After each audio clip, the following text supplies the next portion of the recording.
bunuh orang, selesai. Ganti dengan nyawa dia. Kita nak ganti dengan nyawa. Tapi kesalahan zina menyebabkan masyarakat bercelaru. Orang tak tahu dia ni anak siapa, anak lelaki dia ke anak orang lain. Fitnah. Menyebabkan berlaku fitnah. Maka mungkin itu di antara hikmah kenapa hukuman rejam ini hukuman yang dikenakan. Dan wallahu a'lam, sebahagian penulis menyebutkan bahawa hukuman rejam ni Nabi buat sebab itu dilakukan oleh Yahudi dan diadaptasi dalam agama Islam. Ada benda yang diambil dalam agama Islam, itu di antara benda yang sama. Orang Yahudi buat benda yang sama dan dalam Islam juga buat benda yang sama. Rejam untuk orang yang berzina. Kita pergi satu persatu. Yang pertama, Al-Thayyibuz Zani. Orang yang dah berkahwin, dah pernah berkahwin, kemudian dia berzina. Kata Ibn Rajab Al-Hambali, umat Islam ataupun ulama muslimin ijma' sepakat bahawa orang yang dah berkahwin, dia berzina, dia dikenakan hukuman rejam. Seolah-olah dia memberi gambaran bahawa ahli sunnah wal jamaah tidak berbeza pandangan di dalam bab itu. Itu walaupun mutakhir ni ada orang persoalkan.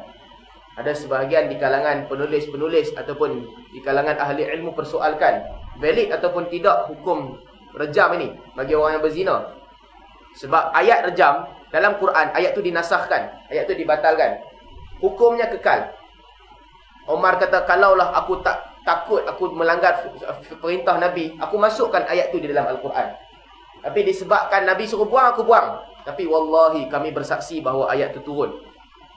Wasyaykhu wasyaykhatu idza zanaya farjimuhuma albattah. Nakalam minallah wallahu azizun hakim. Umar kata, kalaulah tidak disebabkan nanti orang kata aku tambah benda baru dalam Quran, aku nak letak ayat ni. Tapi disebabkan Nabi suruh buang, aku buang. Tuan-tuan, di kalangan orang-orang liberal, mereka kata Nabi sahabat tersilap menulis Al-Quran, sahabat tertinggal ayat ni. Tapi bukan sahabat tertinggal, sebenarnya Nabi yang arahkan mereka tak masukkan ayat ni.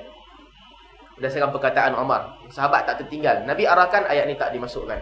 Jadi ulama bahaskan ayat ni, dia satu-satunya contoh di dalam Al-Quran yang hukum kekal, ayat hilang. Dalam Quran ada banyak ayat tak ada tapi hukum ada. Dalam Quran nasakh berlaku. Ada benda yang ayat tu masih kekal di dalam Al-Quran, tapi hukum tu diubah. Tinggalkan wasiat kepada mak bapak. Taraka khairal wasiyati lil walidain. Bila orang nak mati, dia tinggalkan wasiat yang baik kepada mak bapak. Ayat tu kekal dalam Al-Quran. Tapi bila turun ayat warathah dalam suratul Nisa, hukum dia batal. Tak boleh tinggal wasiat dekat ibu bapa.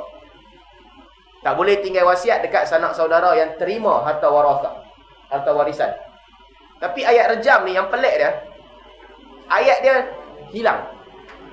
Hukum dia kekal. Menyebabkan sebahagian orang persoalkan tentang kewajaran benda ni. Boleh tak boleh benda ni berlaku dalam Al-Quran? Apa faedahnya dalam Al-Quran dihilangkan ayat, dikekalkan hukum? Tuan, sebahagian orang mereka kata benda ni tak valid. Tak mungkin berlaku, susah untuk berlaku. Apa faedahnya berlaku benda tu? Tetapi wallahu a'lam, kita kata kenapa benda tu berlaku? Untuk menguji iman manusia. Sebagaimana Imam Syafi'i sebut dalam kitab Ar-Risalah, Al-Quran dan Sunnah taraf dia setara dalam hujjiyah. Maka ayat ni salah satu benda yang menguji kita. Sama ada kita meletakkan Al-Quran dan Sunnah setara ke ataupun kita letak Sunnah kat bawah. Tuan, Allah uji kita dengan cara sampai macam ni. Bagi orang yang beriman dengan Sunnah, orang yang yakin bahawa Sunnah ahad, hadis ahad itu menjadi hujjah, maka kita kata benda ni sama kuat seperti Al-Quran walaupun ayat itu telah dihilangkan. Dihilangkan atas arahan Nabi SAW. Dan ijma' ulama, hukuman ni dijalankan di zaman Nabi SAW. Ma'iz bin Malik radhiyallahu anhu, dalam hadis riwayat Bukhari, Ma'iz datang kepada Nabi SAW, dia mengaku berzina. Bila dia mengaku berzina dan Nabi tanya, Nabi palingkan daripada dia. Nabi tanya, gila ke? Dan balik, datang beberapa kali. Nabi kata, mungkin bukan zina kot. La'ab, mungkin main-main. Dia kata, tak, memang berzina sungguh. Lepas 3 kali dia bersungguh kata dia berzina, kali 4, Nabi jatuhkan hukuman rejam. Bila jatuhkan hukuman rejam, Ma'iz lari. Sahabat kejar Ma'iz. Bila sahabat kejar, jumpa dia, dapat tangkap dia dan mereka baling, bunuh dia. Dalam sebahagian riwayat, bila balik kepada Nabi SAW, Nabi tanya, pasal apa hampa bunuh Ma'iz? Sahabat kata sebab Nabi suruh bunuh. Nabi kata kalau dia seolah-olah gambaran Nabi, kalau dia lari lepaskan dia. Tuan, ulama fiqh bahaskan kalau orang tu mengaku berzina, dia mengaku dalam Al-Mughni, Ibnu Qudamah bahaskan kalau dia datang dia mengaku sendiri, dia boleh tarik balik pengakuan dia bila-bila masa. Berdasarkan kisah Ma'iz. Seolah-olah gambaran yang Nabi nak bagi, kalau dia lari, hampa lepaskan dia. Sebab dia mengaku. Dia boleh tarik balik. Bila orang kena baling batu, kali pertama dia kena baling, dia rasa sakit, lalu dia lari, maka dia dilepaskan. Sebahagian ulama fiqh kata kalau dia mengaku berzina, dia dibaling batu sahaja. Tapi kalau dia ditangkap berzina, ada bukti yang dia berzina, dia ditanam separuh. Tanam separuh tak mau bagi dia lari lah. Bagi orang yang ditangkap berzina, dia tak boleh, kita tak boleh lepaskan dia. Dia lari ke apa, tangkap dia kena rejam juga. Tapi kalau mengaku, dia lari, lepaskan dia. Kisah Ma'iz bin Malik. Selepas Ma'iz bin Malik, dalam hadis riwayat Muslim, ada seorang perempuan mai kat Nabi SAW. Perempuan ni dinamakan Ghamidiyah. Dalam kitab hadis dipanggil kisah Ghamidiyah. Perempuan ni mai kat Nabi, dia mengaku dia berzina.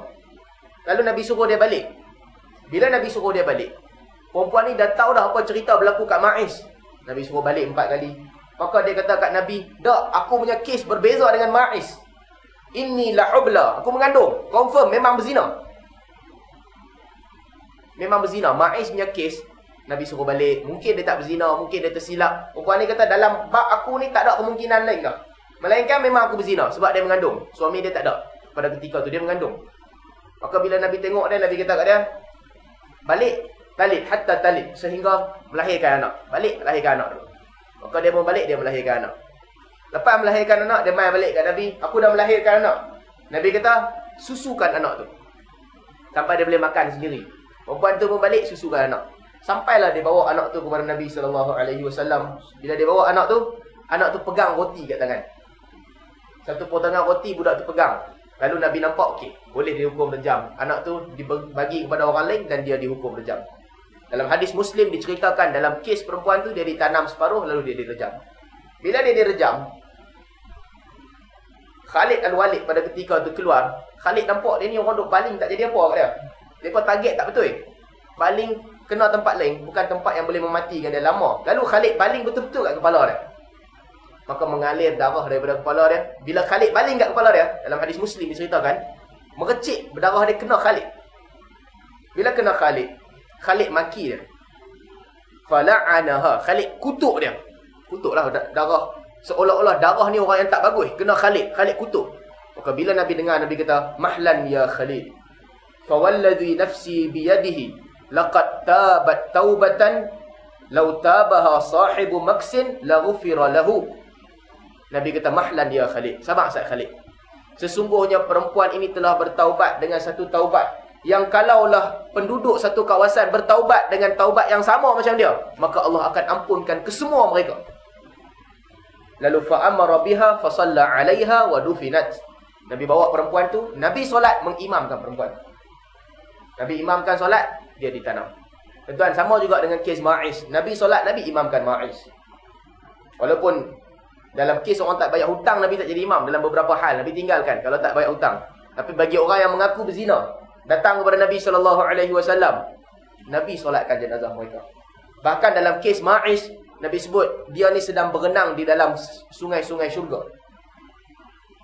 Yatiru fi anharil jannah. Dia sedang berenang ataupun bertebaran di dalam sungai-sungai syurga sebab dia mengaku salah.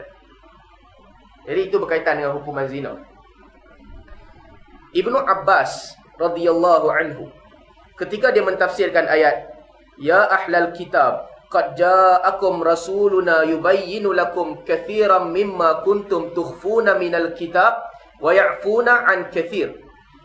Dalam surah